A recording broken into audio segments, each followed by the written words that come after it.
हैं कि अब इंडिया जो है वो फुली आप क्या समझते हैं, इंडियन ओशन में पैर जमाने के लिए बिल्कुल तैयार है?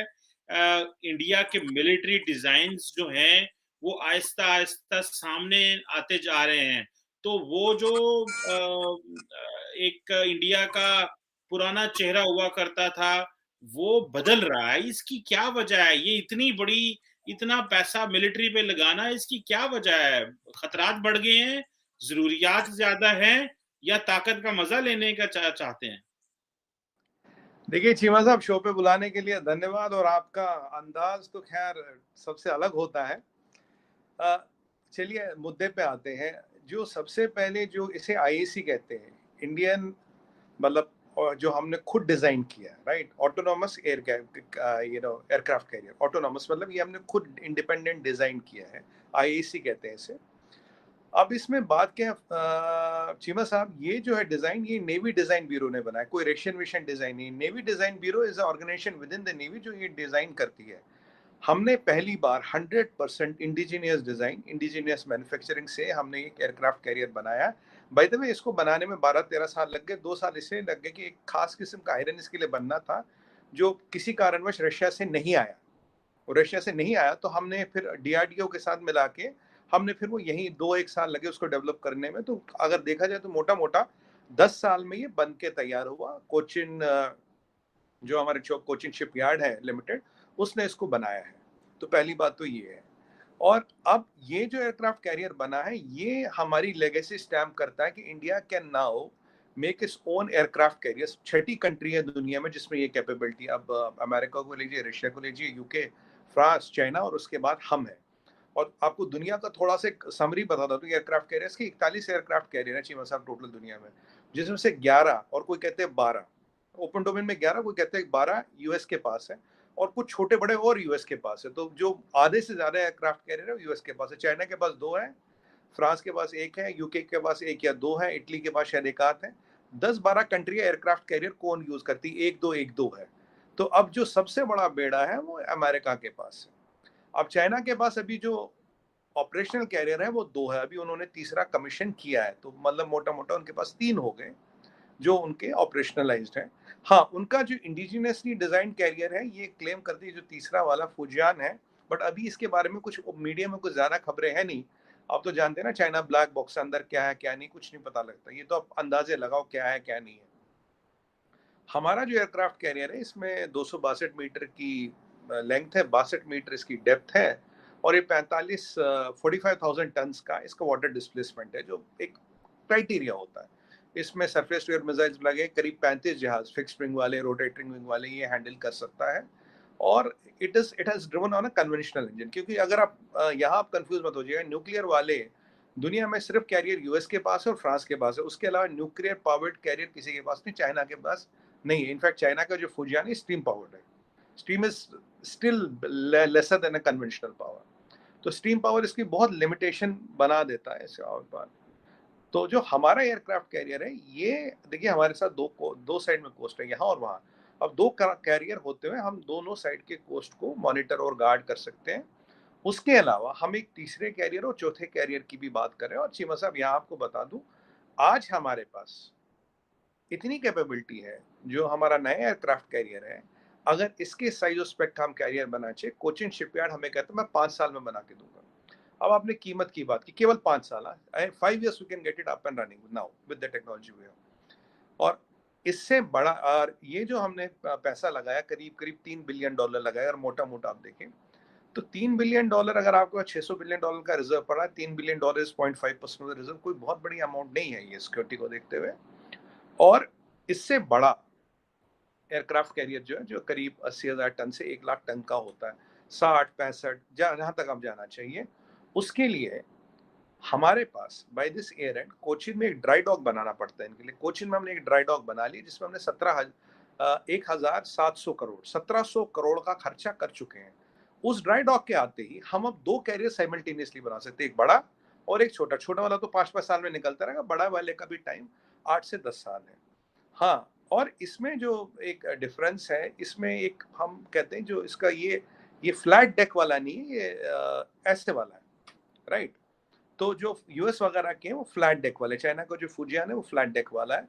इसमें एक इलेक्ट्रोमैग्नेटिक एयर मतलब लॉन्च सिस्टम होता है जो फ्लैट बेड में पॉसिबल है। अभी हम वो स्किप जंप वाला जो है ट्रेडिशनल सिस्टम यूज करते हैं, पर फ्लैट बेड वाले में आपको ये बता दूं, जो इलेक्ट्रोमैग्नेटिक सिस्टम होता है लॉन्च सिस्टम, वो केवल न्यूक्लियर पावर्ड एयरक्राफ्ट कैरियर्स में सक्सेसफुल है, स्टीम पावर्ड के लिए वो बना ही नहीं है। और जो यूएस फोर्ड में या किसी और एयरक्राफ्ट कैरियर की बात करें, वहां भी उनमें उनको दिक्कतें आती है।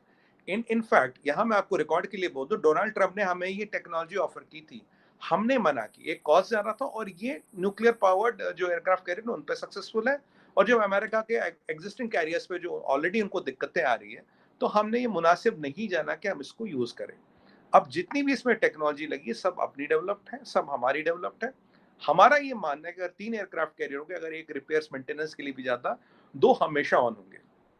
और मजे की बात ये चीमा साहब कि अब हम 5-5 साल में एयरक्राफ्ट कैरियर बना सकते हैं, और जो बड़ा वाला मैंने आपको बोला ड्राई डॉक की बात की कोचिन में, तो हम बड़ा वाला भी बना सकते हैं, 80 65 70 75 80 हजार टन को जो वाटर डिस्प्लेस करे, मतलब जो बड़ा बहुत बड़ा कैरियर होता है, तो उसकी कैपेबिलिटी करीब 55 से 60 जहाज तक होती है, वो हम हैंडल कर सकते हैं। तो ये दोनों चीजें, तो अब दोनों चीजें संभव, और सबसे अच्छी बात है दोनों चीजें साइमल्टेनियसली हम बना सकते हैं।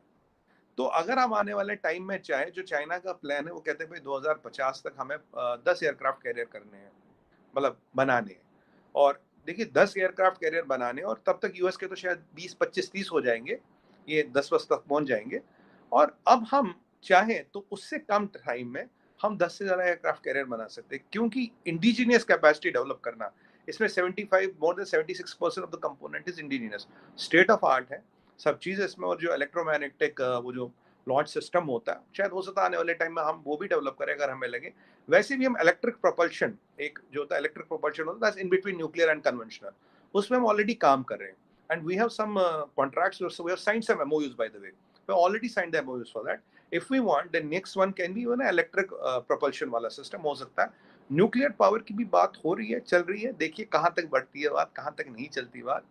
सब कुछ चीजें लाइन पे हैं। और आपके परम मित्र चाइना को बड़ी तकलीफ हो रही है, बड़े जी वो ग्लोबल टाइम जो चंदा मामा आर्टिकल वार्टिकल निकाल रहा है, बस ठीक है, अब उनका काम है आर्टिकल निकालना, हमारा काम है हमारा काम करना। अब दुश्मन ताकतवर हो तो दुश्मन को मिर्च तो लगती है, जाहिर सी बात है। और चीमा साहब बात ये है कि आज हमारे पास पैसा टेबल पे रखेंगे तो दुनिया की मंडी में हर सामान बिकता है, खरीद भी सकते, क्या दिक्कत है, खरीद भी सकते, कोई दिक्कत नहीं है। और आपने सुना होगा पैसे की बहुत ताकत होती है, मैंने भी सुना था, पर पैसे की ताकत आपकी नीयत से होती है। चाइना के पास पैसे की कमी नहीं है, पर उसको कोई चवन्नी का सामान बेचने को तैयार नहीं दुनिया में, ये भी देखिए आप। उनका रडार, उनका हर सिस्टम अपना है। और चाइनीज सिस्टम कितने अच्छे थे, आपके तहरीक तालिबान में तो आपने देख लिया, ड्रोन वो लिए थे आपने उनसे, वो फटे ही नहीं। तो ये वाली वही वाली बात है। तो अब चाइना के पास पैसा होते हुए कोई सामान बेचने को तैयार नहीं है। यहाँ अगर आपके पास पैसा और नियत है, दुनिया का हर बंदा हमारे पास सामान बेचने के लिए आ रहा है। अभी मैंने आपको लास्ट टाइम आपके शो पे ही बोला था कि ये डसॉल्ट एविएशन वाले और अमेरिकन की तो ये जो ट्रायल्स थी पूरी भी हो गई, अपना जहाज बेचना चाहते हैं, रशियंस अपना बेचना चाहते हैं, कुछ सैंक्शंस का चक्कर है, और भी कंपनियां आ रही है जो अपना जहाज बेचना चाहते हैं हमें। तो जहाज खरीदने के पैसे, लोग बेचने को तैयार है, माल तैयार है, रेडी टू मूव है, कल कमीशनिंग कर देंगे। कल अच्छा, इसका 4 फेज ऑफ सी ट्रायल से, चारों फेज सी ट्रायल्स के कंप्लीट हो गए, तो कल कमीशनिंग मतलब it will be formally handed over to navy. और ये आपने देखा ही होगा, करीब सरफेस टू एयर मिसाइल्स इसमें काफ़ी लगे हैं, सब सी टॉर्पीडोज बहुत लगे हैं, ब्रह्मोस इसमें लगा ही लगा है, एडवांस रडार है इजरायली का, और बहुत कंपोनेंट्स है। 1700 करीब ये जो सेलर्स उनको अकोमोडेट करेगा। 28 नॉटिकल माइल की स्पीड है, which is equivalent to 52 miles per hour, which is quite good at this range. और मैं आपको चीमा साहब ये भी बता दूं, इतनी कीमत में एयरक्राफ्ट कैरियर बनाना भी एक कीर्तिमान है, record. We have done it in the least possible cost. साहब $3-3 बिलियन को अगर आप 5 साल में डिवाइड करें, मैं मोटा मोटा सा कैलकुलेशन करते हैं, तो 400 500 $550 मिलियन साल का हो गया। कौन सी बड़ी बात है चीमा साहब, लगा देंगे $550 मिलियन, बनाते रहेंगे एयरक्राफ्ट कैरियर, दिक्कत थोड़ी ना, कोई बनते रहेंगे, कोई दिक्कत नहीं तो सुमित भाई, ये माशाल्लाह आपके पास नॉलेज भी बहुत है और आप विजन भी बहुत अच्छा रखते हैं। ये ब्रह्मोस वो तो नहीं है जो छूट जाता है, ये सही वाला है ना, असली वाला है ना? कहीं वो भी पता चला इंडियन एयरफोर्स ने वो की है, इंक्वायरी की तो 3 लोगों को फारा कर दिया। ये ना होगा कोई उधर से एयरक्राफ्ट कैरियर से भी चीजें छूट छाट जाएं, उधर जो है ना बाद में इंक्वायरियां होती रही, कोई जनाब वो सॉरी गलती हो गई, हम देखेंगे, वो करेंगे, हो जाएगा। पक्की बात है ना, ये चाइना वाला एयरक्राफ्ट तो नहीं है, क्योंकि आपके मिसाइल तो चाइना वाले हैं भाई। ये तो जो नहीं, ब्रह्मोस चला, देखिए हम नहीं कह रहे, आपकी अपनी एयरफोर्स कह रही है, हाँ सरकार बिल्कुल। ने बंदे फारग कर दिए, तो देख लीजिएगा। ये ना हो कि हम और आप जो है ना, छोटी सी गलती से आपकी वो मिलिट्री एडवेंचरिज्म और महाभारत और उस तरह के जो ख्वाब है, उसमें सारा खिता ही जो है ना उड़ जाए। और क्योंकि जारी बात है, एयरक्राफ्ट कैरियर जो है वो लेस है, न्यूक्लियर वेपन से भी लेस होता है, उसके पास अंदर तो सारा कुछ होता है। तो ये तो ऐसा तो कुछ नहीं होगा, इसका तो टेस्ट कर लिया ना। देखिए चीमा साहब, बड़ा बेहतरीन विषय छेड़ा आपने।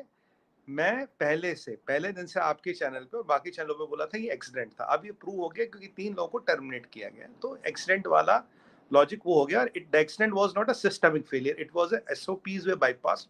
तभी आदमी को सजा दी गई। अगर सिस्टम फेल हो जाए, आपकी या मेरी गाड़ी की ब्रेक फेल हो जाए, वो टोयोटा की या मर्सिडीज की, जिसकी गलती है, मेरी आपकी गलती नहीं है, राइट? तो अगर अगर बंदों को टर्मिनेट किया गया, clearly was told SOPs way violated, इसीलिए उनको टर्मिनेट किया गया। तो मैंने इसमें एक वीडियो भी किया था, and given all the technical reasons why it was a accident, why it was not a, जो आप सोचना चाह रहे हैं भाई सबोटॉज था हमारा सिस्टम टच करने के लिए। मैंने तो काफी एक वीडियो किया था, डिटेल में समझाया था टेक्निकल पैरामीटर्स पे, पर आज तक कोई उसको काउंटर नहीं कर पाया कि as usual I put all the technical facts कि अगर ये गलत है तो मैं माफी मांग लूंगा, अगली बार आपको टीवी पे नहीं देखूंगा। बट कोई उसको काउंटर नहीं कर पाया, चाहिए वो ठीक है। इसकी टेस्टिंग वेस्टिंग पूरी हो गई है और हम पूरी तरह से मुस्तैद हैं। और हाँ चीमा साहब, अगर आपको लगता है ब्रह्मोस से आपको कोई खतरा नहीं, बहुत अच्छी बात है, आप मुतमईन होकर सो जाइए।